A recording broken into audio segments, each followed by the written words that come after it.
పర్యాటకులు మన దేశానికి వచ్చినప్పుడు కాస్త ప్రయోజనం ఉంటుంది. అది టూరిజం డెవలప్మెంట్లో ఇంపార్టెంట్. ప్లస్ మన కల్చర్ని గౌరవిస్తారు. అట్లాంటిది ఇప్పుడు ఒక దరిద్రులు చేస్తున్న పని మన వాళ్ళకి సమస్య అయింది. కర్ణాటక రాష్ట్రంలో కొడుగులో దారుణ ఘటన చోటు చేసుకుంది. అమెరికాలోని వాషింగ్టన్ నుంచి భారత పర్యటనకు ఒంటరిగా వచ్చిన మహిళ మీద దొండగుడు అత్యాచారానికి పాల్పడ్డాడు.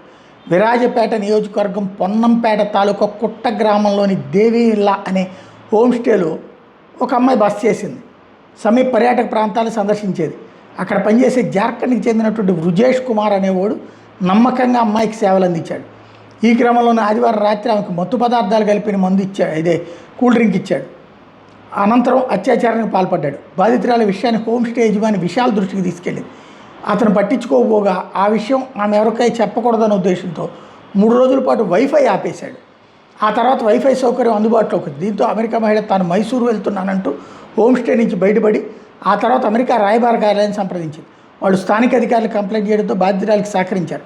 తర్వాత అమెరికా మహిళ పొన్నంపేట ఠాణాలో కంప్లైంట్ చేసింది. పోలీసులు బుధవారం వృజేష్ కుమార్ విశాల్ని అరెస్ట్ చేశారు. నిందితులకు న్యాయస్థానం మే 3 వరకు జ్యుడిషియల్ కస్టడీ విధించింది. ఈ సంఘటన జరిగిన ప్రదేశాన్ని పరిశీలించేందుకు విదేశాంగ శాఖ అధికారులు పొన్నంపేటకు చేరుకున్నారు. కొడగు జిల్లాలో హోమ్ స్టే నిర్వహిస్తున్న వాళ్ళు విదేశీయులకు గదులు అద్దెకిచ్చినప్పుడు స్థానిక పోలీసులు ఠాణాలో ముందస్తుగా సమాచారం అందించాలని నిబంధన దేవీవిల్లా నిర్వాహకులు ఉల్లంఘించినట్టు గుర్తించామని కర్ణాటక హోంమంత్రి డాక్టర్ పరమేశ్వర్ చెప్పారు. విదేశీ మహిళల మీద జరిగిన అత్యాచార ఘటన ప్రభుత్వం తీవ్రంగా పరిగణిస్తోందని చెప్పారు.